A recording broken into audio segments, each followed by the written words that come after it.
sorry, the number you have dialed is not in service at this time.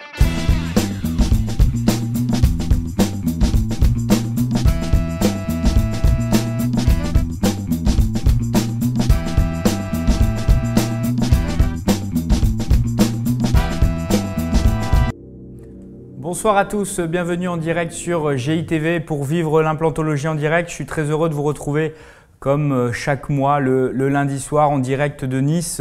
D'autant plus que ce soir, a priori, on est comme souvent, mais là peut-être d'autant plus par le conférencier qu'on reçoit, regardez un petit peu partout dans le monde entier. Donc je dis bonsoir à vous tous qui êtes connectés sur le chat et vous savez que vous allez pouvoir nous poser des questions parce que cette émission se veut interactive. Et pour répondre et relayer vos questions sur le plateau, il y aura bien sûr le docteur Anna Chichou. Bonsoir Anna. Bonsoir Antoine, bonsoir Joseph et bonsoir à tous. Bienvenue Anna. Allez, je brûle d'impatience de vous le présenter. Je suis très heureux, un ami de 13 ans maintenant, très heureux de le recevoir sur ce plateau. Il était déjà venu nous voir on avait déjà échangé. Il rentre tout juste de Montréal, c'est Joseph Choucroune. Bonsoir Joseph. Bonsoir Antoine, bonsoir Anna, bonsoir à tous.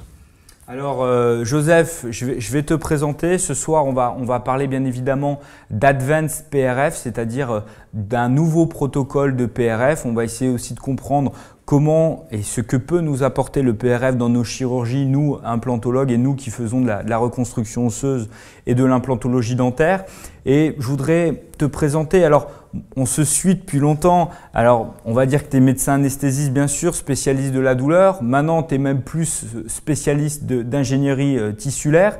Et puis depuis 2001 et ce premier article sur le PRF avec feu Christian Scheffler, Alain Vervel, on voit que les choses ont énormément bougé. Moi j'ai été voir sur Facebook, là c'est incroyable ce qui se passe, tu as des amis dans le monde entier et puis tu fais surtout maintenant des conférences dans le monde entier. J'ai vu des messages de sympathie de Francfort, il y a un Indien qui pense que tu es son gourou, donc les choses bougent énormément autour du PRF, non? Depuis quelque temps.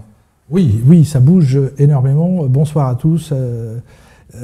On est vraiment dans la deuxième phase aujourd'hui, c'est-à-dire que pendant des années, on a appliqué un protocole qui marche, qui a rendu beaucoup de praticiens heureux, mais comme dans toute technique médicale, arrive le moment où il faut un petit peu changer, il faut avancer parce que la médecine ne s'arrête jamais. Bien sûr, bien sûr.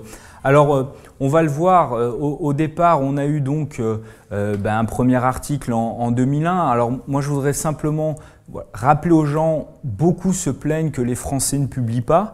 On a un petit peu publié d'ailleurs ensemble sur le PRF, avec David Dohan aussi à l'époque. Et puis, si on regarde un peu la courbe des articles et des publications internationales, c'est important, celles qu'on retrouve sur PubMed, on se rend compte que depuis 2011-2012, les choses bougent énormément avec surtout des très grands qui se mettent à s'intéresser sur le PRF, surtout à sa qualité en tant que matrice pour aussi être vecteur de phénomènes de cicatrisation. Et c'est ça qui est assez excitant sur ce produit, c'est de l'avoir vu naître, de l'avoir vu mûrir et on sait qu'on n'y est pas encore, ça ne s'arrêtera sans doute jamais, mais en tous les cas là on a une certaine phase de maturité avec peut-être une nouveauté, le fait qu'on a de plus en plus d'études maintenant sur le tissu osseux et on comprend un peu mieux ce qui se passe. Oui, absolument. Autant la communauté scientifique était, je dirais, perplexe quant à l'effet du PRF sur l'os. Enfin, en tous les cas, nous qui l'avons utilisé depuis le début dans l'os, on en était convaincus, mais pas tout le monde, et c'est normal.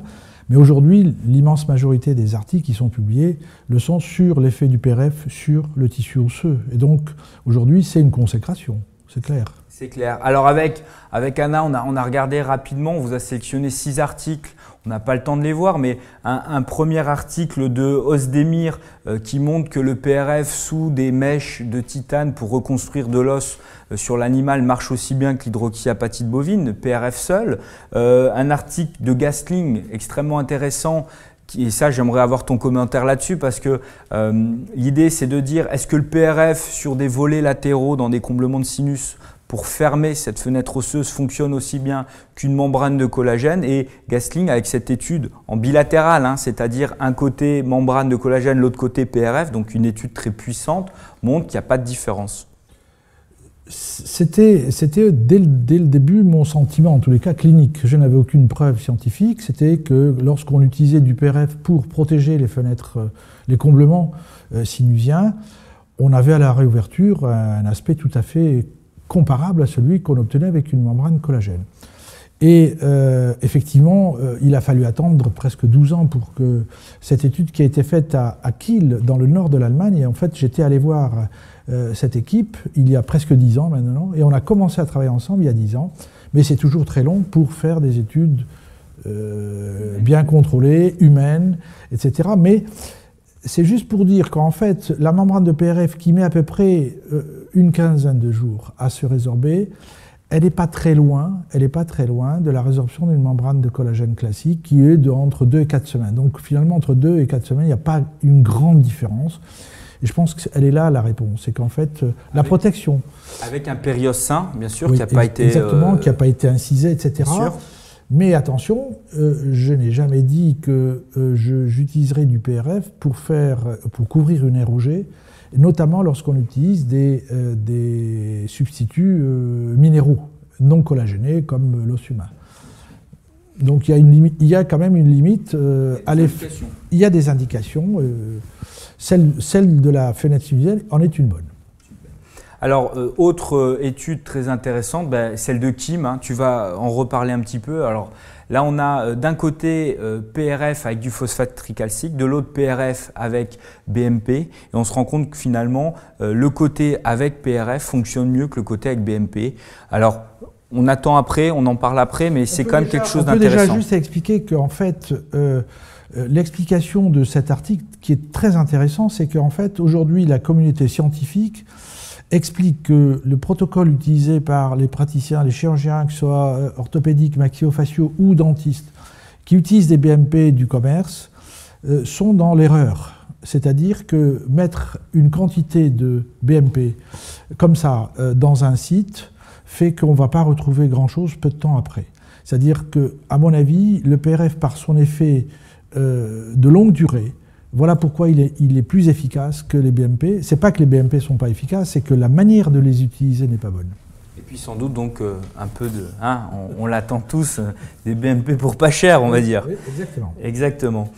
Et puis les deux dernières, c'est sur l'effet du PRF sur les cellules ostéoprogénitrices du ligament parodontal avec une stimulation de la cicatrisation osseuse et puis même un intérêt dans les réimplantations de dents et les transplantations notamment de dents de sagesse. Donc on n'arrête plus finalement comment dire, les indications autour du PRF et c'est aussi beaucoup d'études qui commencent à intéresser les diabétologues, les choses comme ça, parce que c'est plus réservé qu'à la bouche finalement. Hein, tu travailles aussi avec beaucoup de médecins aujourd'hui. Oui, on travaille beaucoup, surtout en orthopédie. Aujourd'hui, le développement le plus important se situe en orthopédie.